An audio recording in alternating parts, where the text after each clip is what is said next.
결국에는 이제 두산건설이든 뭐 네이버든 차병원인 기업들이 우리가 성남시 측에서 그런 일이 있었는지 없었는지 모르겠지만 예를 들어서 가상의 예를 들어서 성남시 측에서 후원을 요구하는데 이 성남시 측의 후원을 거절하면 우리가 불이익을 받을 것 같아. 또는 여기다 이런 관계를 맺어놓으면은 굉장히 여러 가지 유리할 것 같아.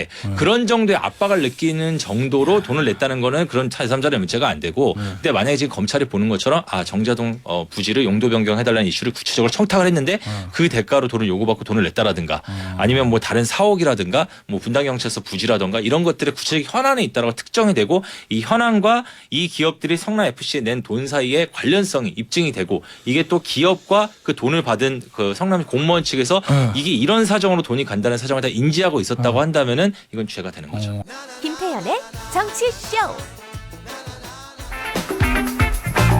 자, 김태현의 정치쇼 월요일 3부 오늘 특집 코너를 꾸몄습니다. 다시 돌아왔습니다. 변원유착 두 분 모셨습니다.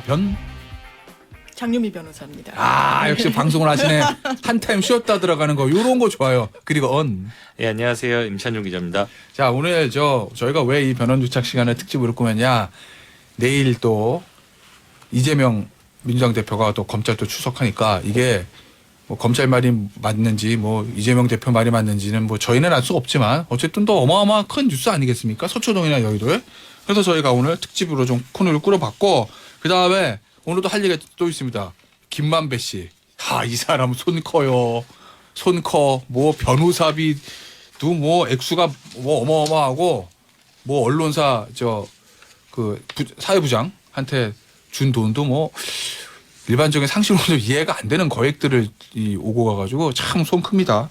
이 사람 얘기 좀 해볼게요. 김만배 씨 얘기도. 먼저 이재명 민주당 대표 내일 검찰 소환 수사인데 임 기자. 예. 요게 성남FC 후원금 의혹 여기서 제3자 뇌물 혐의 적용을 받고 있다. 요 얘기인 거죠. 예, 검찰이 보고 있는 혐의 내용 좀 일단 설명 좀 해주세요. 그러니까 제3자 뇌물죄라는 게 이제 진짜 여러 어려워, 번 좀. 언론에 나오기는 하는 혐의지만 이게 사실은 상식적으로 조금 그러니까 일반적으로 생각하는 뇌물죄와 좀 다른 구도여가지고 이해하기가 쉽지 않으신 면이 있는데 한마디로 어떤 기업이든 개인이든 뭔가 공무원한테 부탁할 일이 있는 사람이 공무원한테 이걸 좀 해주세요라고 부탁을 했을 때 공무원이 자기가 직접 뇌물을 받은 게 우리가 일반적으로 알고 있는 뇌물 아닙니까? 돈을 받는 게 그 대가로. 근데 그 대가로 자기가 직접 돈을 받는 게 아니라 자기가 지정하는 누군가 다른 사람한테 돈을 내라고 제3자한테 돈을 주라고 이제 지정을 해서 그 부탁을 한 사람이 이 공무원이 부탁을 들어주는 대가로 제3자한테 돈을 주는 것 또는 금품을 주는 거를 이제 제3자 뇌물죄라고 합니다. 이 경우에는 이제 검찰이 보고 있는 혐의는 이재명 대표가 성남시장의 당시에 성남시장은 그 축구단인 성남FC의 구단주인데요. 성남시가 성남FC를 운영하니까요. 그 이재명 대표가 어떤 네이버 그리고 두산건설, 차병원 이런 기업들로부터 각각 그 기업의 이슈와 관련된 인허가 청탁을 받고 그 청탁을 들어주는 대가로 이 기업들로 하여금 제3자인 성남FC의 거액을 후원하게 했다. 돈을 내게 했다. 이게 그렇기 때문에 제3자 뇌물죄가 성립된다는 게 검찰의 시각입니다. 자 그러면 네. 검찰의 요 시각대로 만약에 검찰 입장 유죄를 받으려고 할 거고 이재명 대표 막으려고 할 거고 쟁점은 뭐예요? 쟁점. 일단 쟁점은 그러니까 단순 뇌물죄면 그냥 공무원한테 그냥 돈 대가성으로 돈 주면 뇌물이잖아요. 그리고 본인이 받거나 네. 그게 명증하면 그냥 되는데 이건 좀 다르죠. 지금 짚어주신 대로 제3자가 가져갔어요. 그래서 판례를 보더라도 임창정 기자님이 기사에 쓰신 건데 이남기 전 공정거래위원장 본인이 다니는 절에 10억 사주하라고 그랬어요. 시주하라고. 그랬더니 본인이 얻은 이득은 사실 절이 얻은 이득은 있지만 본인은 없잖아요. 그렇죠. 그래도 유죄가 인정됐단 말이에요. 왜? 이거 그 당시에 기업으로서는 기업결합과 관련해서 공정위에 어떤 심사를 받아야 되는 그런 현안이 있었다. 그렇다면 폭넓게 대가관계 있었던 거 아니냐. 그게 있어야 사실 부정한 청탁이라는 그 요건. 왜냐하면 뇌물죄와 제3자 뇌물죄가 법정형이 동일합니다. 그러면 이 법적 평가, 비난 가능성 여부가 사실상 동일해야 되는 거예요. 그럼 본인이 받은 게 아니더라도 본인이 받은 거에 준해서 처벌할 만큼의 평가가 있으려면 대단히 부적절하다. 부정한 어떤 대가 관계가 있어야 된다라고 해서 법령이 부정한 청탁이란 요건을 별도로 필요로 하고 있기 때문에 그러면 이재명 대표 같은 경우에는 그렇지 않아. 왜냐하면 이거는 정상적인 광고비였어. 그래서 검찰에서 얘기하는 건 그 전후로 광고비 집행 내역이 다르던데 왜 그 당시에만 많았어. 그것과 관련해서도 이야기가 있습니다. 왜냐하면 그 당시에 성남 FC가 상당히 선전을 하고 해요. 뭐 FA컵 뭐 진출을 하기도 하고 뭐 순위가 굉장히 좋기도 하고. 축구 실력이. 예, 그러면서 굉장히 중계도 많이 합니다. 광고 노출 효과가 상당히 있었고 거기에 상응하는 대가라고 분명히 볼 수 있는 여지가 있다. 이게 어떻게 부정한 청탁이겠냐. 그리고 가장 문제가 많이 되는 게 두산 같은 경우에는 금액도 많으니까요. 대단히 오랫동안 이 병원 부지로 이게 용도 변경이 안 되면서 병원 부지에서 상업 용지로 되지 않으면서 흉물로 방치가 됐다. 두산이 원래는 거기에 병원을 세우려고 했었거든요.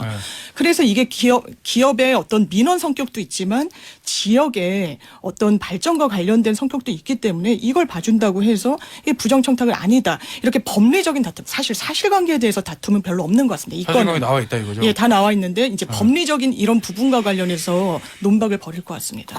임 기자, 그러면 검찰의 시각은 예. 일단은 그 두산 입장에서 병원 부지 여기가 용도 변경해야 되는 게 두산의 민원성은 맞고, 그래서 용도 변경해서 두산이 엄청난 시세 차익을 얻은 것도 맞고, 그래서 그 대가로 해주면 안 되는 건데 저 성남 FC에다가 후원금 내겠다 뭐 이렇게 보는 거예요, 그럼? 근데 이게 뭐 변호사님들 계시니까 더 잘 아시겠지만 사실 제가 이번 이슈에 대해서 이제 많이 오해하시는 분들이 있어가지고 법리적인 부분에 대해서 제가 유튜브에 동영상 하나 만들어서 올린 게 있습니다. 이게 정말요? 네, 서초동 MPC라고 서초동은 영어로 MPC라고 하면은 이제 검색하면 나오실 텐데 얼마 전에 며칠 전에 제가 올렸는데요. 네, 두 가지 이슈가 있습니다. 하나는 그 제3자 뇌물죄에서 보통 많은 분들이 오해를 하시는 게 이게 어떤 공무원의 개인적 이득으로 챙긴 거여야 뇌물이 된다. 그러니까 한마디로 보통 제3자라고 하면 이게 전혀 상관없는 제3자가 아니라 우리가 흔히 생각하는 측근이나 뭐 부인이나 이런 사람을 통해서 받은 게 제3자 뇌물죄 아니냐 이런 오해가 하나 있고요. 두 번째로는 원래 해주면 안 되는 걸 또는 나쁜 일을 해줬을 때 이게 뇌물죄가 되는 거 아니냐. 근데 이 두 가지가 다 아닙니다. 그러니까 뭐냐면 제3자라는 거는 말 그대로 아까 말씀하신 공정거래위원장이나 이런 그 전 판례를 봐도 그 공무원하고 개인적 이해관계가 없는 전혀 제3자 그 사람한테 남인고 심지어 어떤 게 예전에 제가 찾아본 판례 중에서는 강릉시청 공무원 같은 경우에는 그 시청 앞에 나무를 심어주게 한 것도 이게 뇌물로 인정이 됐어요. 한마디로 그 행위 자체가 굉장히 정상적이고 재량권 이탈이 없고 공무원이 할 수 있는 행위고 이게 공무원의 개인적 이익과 상관이 없어도 이게 그 어떤 기업의 인허가 청탁과 그 제3자한테 돈을 간 사실이 대가관계, 인과관계 관련성만 입증이 되면은 이게 제3자 뇌물이 되는 겁니다. 이제 왜 이거를 이렇게 처벌하는 거에 대해서는 또 조금 얘기가 길어지는데 어쨌든 그렇게 되는 것이고요. 그래서 아까 말했던 어떤 이게 해주면 안 되는 일이거냐. 이제 두산건설이라든가 네이버의 이런 이슈를 성남시청에서 해주는 게 성남시에 도움이 되고 안 되고는 이 제3자 뇌물 법리적으로 규명하는 데는 의미가 크게 없습니다. 네. 근데 성남시란다. 이재명 대표 측에서는 그런 얘기들 하잖아요. 네. 아니 이거는 정당한 광고비 집행이고 네, 진짜 광고비 광고 회사 왜냐면 후원할 수도 있는 거지. 뭐 기부 체납도 하는 판에 그거고. 야 이런 식으로 하면은 전국 지자체 다 조사해봐라. 지자체들 다 이런 식으로 한다. 예를 들면 뭐 저 인허가 하나 풀어주면 대신 뭐 시에다가 뭘 하나 해준다든지. 뭐 이런 식으로 다 하는데 뭐 그러면 이게 뇌물이면 뭐 전국 기초단체 다 뇌물이게 이런 얘기 하잖아요. 그렇죠. 적극 행정이 이런 법의 잣대로라면 가능한 게 맞느냐 이런 이야기를 이재명 대표 측에서는 하고 있고요. 이거는 뇌물이면 뭐 기업에서 아무것도 후원 받으면 안 된다는 건데 이런 얘기까지 그렇습니다. 하는 것 같은데 어때요? 그래서 지금 판례가 대단히 넓게 제3자 뇌물을 인정하고 있지만 사실 무죄를 선고한 사례도 있어요. 변양균 전 청와대 정책실장 같은 경우에는요.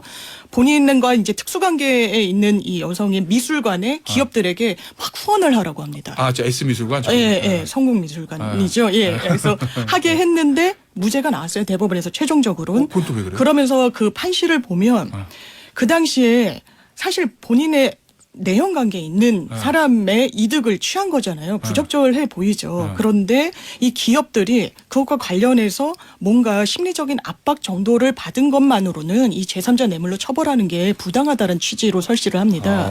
그래서 상당히 좀 엇갈리는 부분이 있고 이게 부정청탁이라는 게 굉장히 추상적이잖아요. 그래서 사실 이제 개인적인 이득을 얻은 경우가 많죠. 제3자 뇌물이어도 사실은 자기가 막 돈을 먹고 그러니까 제3자를 경유해서 하는 것도 하는지 그건 법원에서 또 판단을 하는 것이고요. 이건 이런 건가? 아까 엑셀도 공정거래위원하고 절 거기는 이거 위원장님 기업 결함 있는데 이슈 좀 풀어주세요. 그래? 저래다 시주해. 이런 부정청도 있었던 거고 네, 네. 변환군 전 정책실장 같은 경우에 기업들이 저 실장님 저희 이게 좀 필요한데요. 이게 정책 좀 해주시면 그러면 누구누구가 있는 미술관에다가 돈을 내라 가 아니라 네. 그때는 기업들이 어떤 변환군 실장한테 청탁 같은 거 없었다. 이슈가 그래서 정확히 부정한 거예요. 없었다라는 거죠. 정확한 이슈가 네. 그러니까 이게 부정한 청탁이라는 요건이 그러니까 이거 조금 계속 법리적인 얘기가 이게 나오는데 중요한 거구나, 그러면. 그러니까 일반 뇌물죄에 비해서 제3자 뇌물죄가 한 가지 엄격하게 가지고 있는 게 일반 뇌물죄는 두 사람의 관계 자체가 어떤 이렇게 직무상 관련성만 있으면 됩니다. 근데 그게 아니라 제3자 뇌물죄 경우에는 이제 직무상 그냥 단순한 보편적인 관련성만 있는 게 아니라 일상적인 구체적으로 청탁의 내용이 있어야 되거든요. 뭔가를 이제 청탁을 하면서 부정한 청탁을 하면서 그 돈을 여기 제3자한테 줘야 이 이슈와 청탁의 내용과 구체적인 이슈와 이 제3자의 돈 사이의 관련성이 입증이 되어야지 이게 됩니다. 그럼 그러니까 여기서도 그게 핵심이네. 네. 예, 여기서도 결국에는 이제 두산건설이든 뭐 네이버든 채병원인 기업들이 아 우리가 성남시 측에서 그런 일이 있었는지 없었는지 모르겠지만 예를 들어서 가상의 예를 들어서 성남시 측에서 후원을 요구하는데 이 성남시 측의 후원을 거절하면 우리가 불이익을 받을 것 같아. 또는 여기다 이런 관계를 맺어놓으면은 굉장히 여러 가지 유리할 것 같아. 그런 정도의 압박을 느끼는 정도로 돈을 냈다는 거는 그런 제3자의 문제가 안 되고 근데 만약에 지금 검찰이 보는 것처럼 아 정자동 부지를 용도 변경해달라는 이슈를 구체적으로 청탁을 했는데 그 대가로 돈을 요구받고 돈을 냈다라든가 아니면 뭐 다른 사옥이라든가 뭐 분당경찰서 부지라든가 이런 것들의 구체적 현안이 있다라고 특정이 되고 이 현안과 이 기업들이 성남FC에 낸 돈 사이에 관련성이 입증이 되고 이게 또 기업과 그 돈을 받은 그 성남 공무원 측에서 이게 이런 사정으로 돈이 간다는 사정을 다 인지하고 있었다고 한다면은 이건 죄가 되는 거죠. 알겠습니다.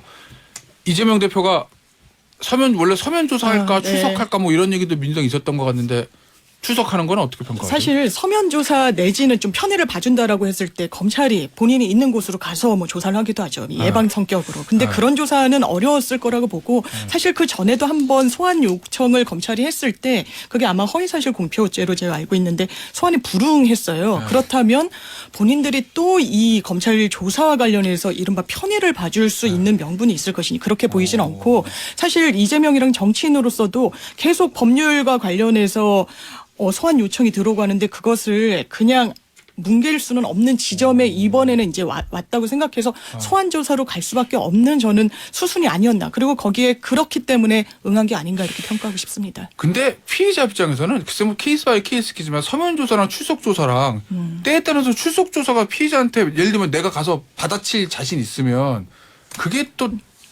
나은 친구는 나을 또 없는 수도 거 아닌가? 왜냐면 아닌가요? 서면 조사가 편한 거예요? 근데 피의자 실제로 입장에서? 김태현 선생님 변호하실 때 어느 쪽을 선호하세요? 그럼 피의자를 변호하실 때 아니 뭐 저는 뭐 저희 의뢰인들은 뭐 서면 조사를 요구할 수 있는 분들이 아니어서 아니, 서면 조사 아무나 요구하나 뭐 서면 조사를 해준- 전직 대통령이나 말이야 대선후보 정도 돼야지 말이죠. 서면 조사를 검찰이나 수사기관이 해준다 그러면 네. 굉장히 그래도 이게 웬 떡이냐 이런 감사하긴 하죠. 네, 그러니까 그걸로 판단하시면 될 것 같습니다. 하고 싶은 말만 부르고 아무나 하는 거 네, 아니에요. 아무나 하는 게 아니기도 하고요. 네. 그리고 그렇기 때문에 언론에서도 이렇게 고위공직자라든가 뭔가 힘 있는 사람에 대해서 네. 검찰이 아주 특별한 사유 없이 또는 경찰이 아주 특별한 사유 없이 서면 조사를 했을 때는 네. 이제 특혜를 주는 거 아니냐 이런 비판을 하기도 하고 이렇습니다. 그게 아마 서면 조사가 왜냐면 뒷부분에 검찰 신문이 물어보고 답하면 그 답에 꼬리 물고 하나 더 들어오는 게 있는데 그게 없으니까 일반 시청자들 아니 청취자들 분들 위해서 제가 쉽게 설명하면은 아주 좀 거친 비유지만 서면 조사는 오픈북 시험이고요. 그리고 이제 거기는 출석 조사는 오픈북이 아닌 거죠. 왜냐하면 서면 조사는 질문이 왔는데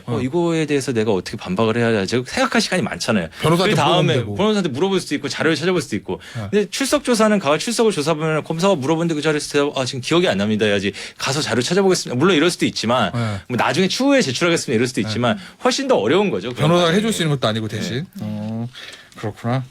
알겠습니다. 이거 다른 거는 지금 어때요? 임 기자 예. 성남 FC는 내일 조사하고 나머지 대장동 이런 건 어디까지 왔어요? 대장동 이런 거는 뭐 아직까지 지금 뭐 이재명 대표에 대해서 소환 통보를 하거나 뭐 이런 건 전혀 없죠. 아직. 그런데 이제 수사를 하고 있는 건 사실인 것 같고요. 사실이고요. 이제 서울중앙지방검찰청이. 그 수원지방검찰청에서는 이제 이른바 변호사비 대납 의혹 사건 또 관련해 가지고 뭐 쌍방울 사건 이런 것들을 수사를 폭넓게 하고 있는데 이거는 이 사건은 결국 지금 핵심 피의자가 이제 김성태라는 쌍방울 전 회장인데 이 사람이 수사가 본격화되기 직전에 해외로 도피해서 지금 계속 도피 중이기 때문에 좀 구체적인 내용은 이제 이 김성태 전 회장이 귀국을 해야지 진행될 것 같습니다. 일단은 내일 출두하면 이재명 대표는 당연히 부인할 거고 뭐 그렇겠죠. 자백 부인 중에 하나 뭐 부인이겠지.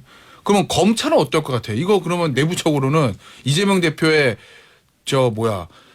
어떤 소명이나 이런 거 들어보고 판단한다는 거예요? 아니면 내부적으로 이미 판단 끝났어요, 검찰은? 뭐 내부적으로든 뭐든 일단 기본적으로 소명을 들어보고 판단을 할 건데 다만 그건 있습니다. 이게 이재명 대표에 앞서 몇 달 전에 그 성남시의 팀장급 공무원하고 두산건설 전 대표를 이미 기소를 했습니다. 이 제3자 뇌물죄 혐의로.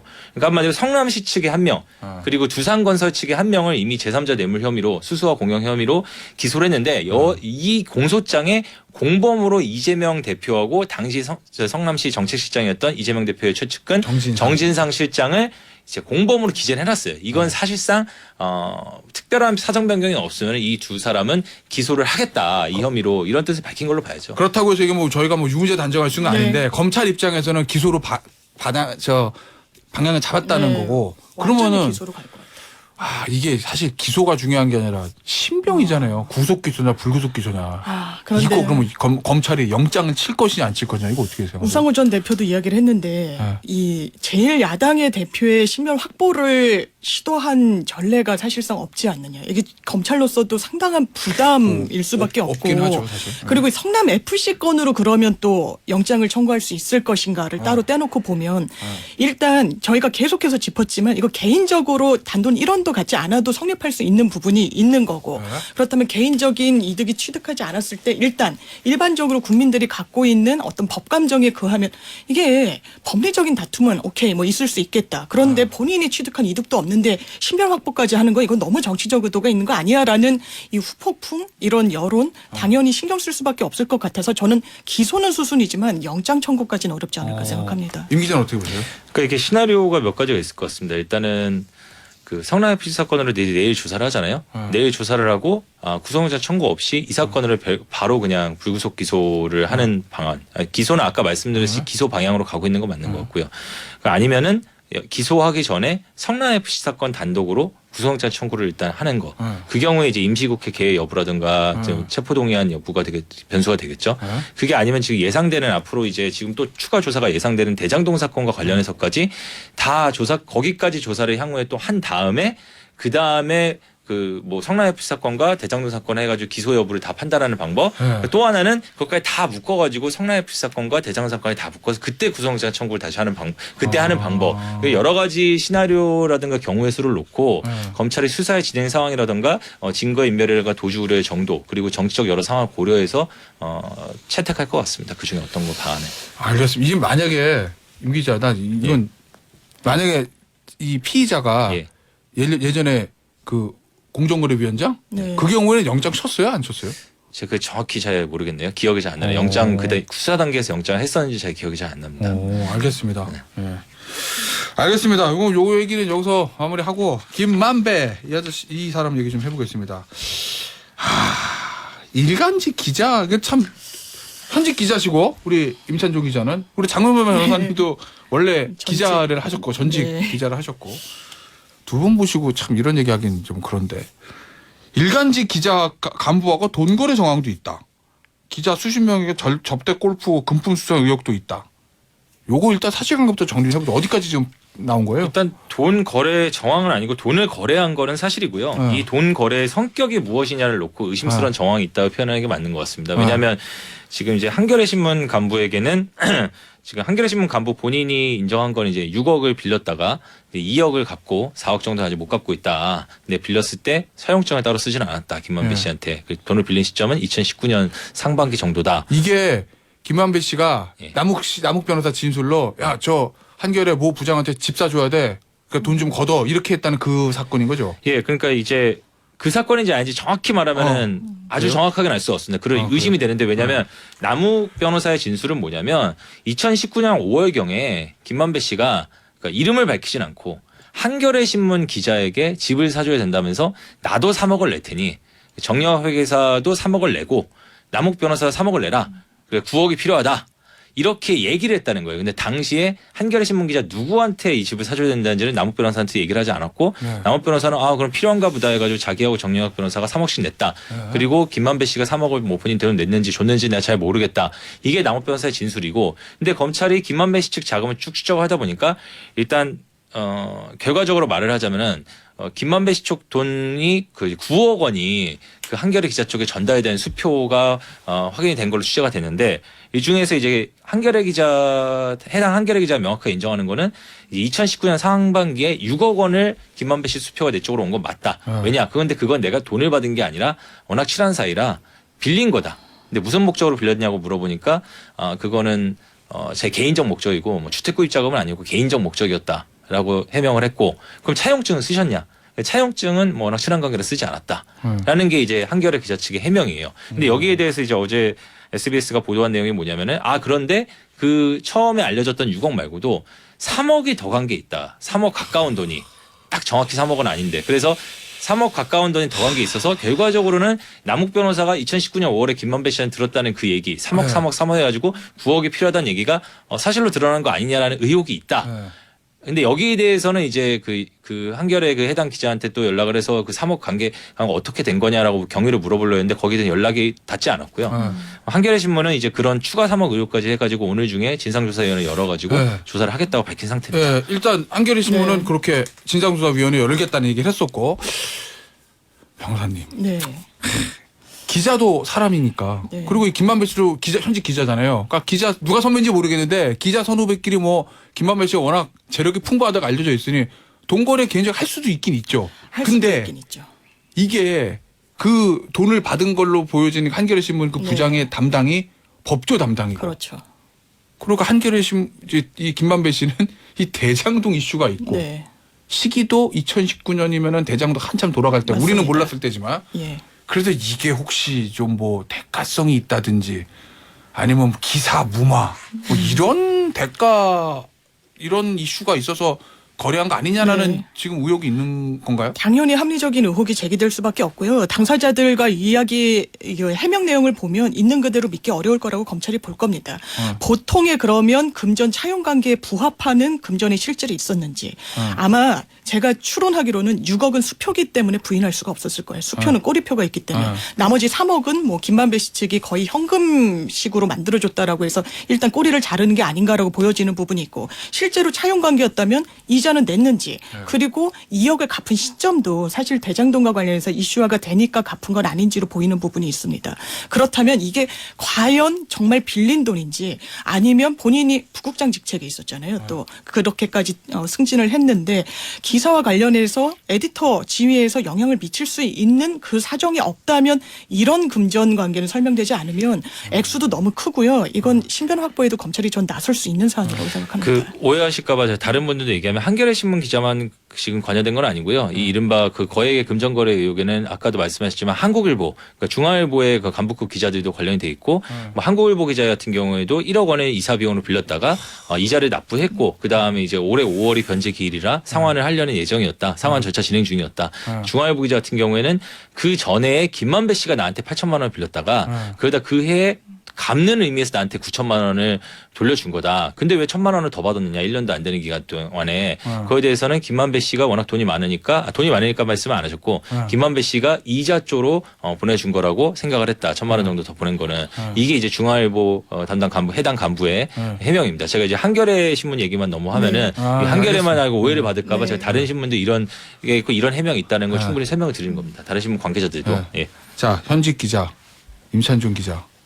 이거 어떻게 봐야 됩니까? 이거 솔직히 그냥. 근데 어떻게 봐야 될지는 이제 사실은 이게 저희가 뭐 SBS가 제일 먼저 보도를 했기 때문에 저희가 뭐 이거를 어떻게 봐야 될지 이렇게 단정하거나 제가 뭐 이거를 이 사람이 좋게 봐줘야 된다 이런 얘기를 하는 거 아닌데 현재 단계에서 어쨌든 이거에 대해서 어떤 규명이 필요한 단계인 건 맞는 것 같아요. 이게 정말 이 당사자들이 말하는 것처럼 어떤 친한 선후배끼의 금전 거래인지. 근데 아까 장림희 변호사님 말씀하신 것처럼 물론 뭐 이제 다 수표로 가고 이런 건 어떻게 보면 더 유리한 정황일 수 있어요. 그거는 뭐 부정한 돈이면 수표로 받았겠느냐 이럴 수 있지만 과연 이게 그 전후 관계라든가 또 실질적으로 사인 간의 금전 거래 간에 보이는 뭐 이자 지급이라든가 차용증이라든가 이런 것들이 있었는지 없었는지 이런 거를 좀 잘 따져보면서 진상을 규명할 필요는 있어 보입니다.